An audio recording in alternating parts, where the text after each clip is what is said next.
Tribuners, hari ini tepat 94 tahun berlangsungnya Kongres Pemuda, di mana tanggal 28 Oktober 1928 juga menjadi pencetus lahirnya naskah Sumpah Pemuda Tribuners.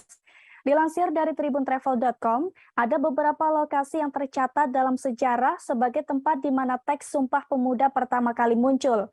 Di antaranya ada Gedung Katolik Jangon Lingenbon. Gedung yang satu ini menjadi lokasi pertama wisata sejarah yang menjadi saksi bisu lahirnya Sumpah Pemuda. Pada Sabtu 27 Oktober 1928, Gedung Katolik Jangon Lingenbon yang kini dikenal sebagai Lapangan Banteng menjadi lokasi rapat pertama para pemuda. Di tempat ini mereka berkumpul lalu membahas arti dan hubungan persatuan antar pemuda. Kemudian rapat kedua dilanjutkan di hari besoknya, yakni pada hari Minggu 28 Oktober 1928, tepatnya di gedung Osjava Bioskop yang dulu letaknya di Jalan Merdeka Utara, Tribuners. Dalam rapat kedua ini, para pemuda membahas mengenai pendidikan.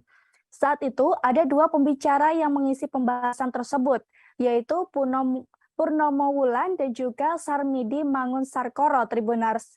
Diketahui dari rapat ini akhirnya mencapai kesepakatan yang berisi 3 poin, yakni setiap anak dan pemuda harus mendapatkan pendidikan kebangsaan, mendidik secara demokratis, dan mendapatkan keseimbangan antara pendidikan di sekolah dan di rumah. Kemudian lokasi ketiga atau terakhir diketahui ada di Gedung Indonesius Huis Keramat yang sekarang menjadi Museum Sumpah Pemuda. Lokasi ini menjadi tempat tercetusnya naskah Sumpah Pemuda Tribuners. Dulunya Museum Sumpah Pemuda merupakan tempat rumah kos atau kos-kosan yang disewa para pelajar Scotland Opleiding van Indische Artis atau Stovia. Tahun 1927 digunakan oleh berbagai organisasi pergerakan pemuda dari berbagai daerah di Indonesia. Dan Gedung Keramat 106 ini semakin populer, Tribuners. Lokasi gedung ini juga mudah ditemukan, tepatnya di Jalan Keramat Raya nomor 106, Kuitang, Kecamatan Senen, Kota Jakarta Pusat, DKI Jakarta yang kini menjadi Museum Sumpah Pemuda. Museum Sumpah Pemuda saat ini menyimpan sederet koleksi benda bersejarah, Tribuners.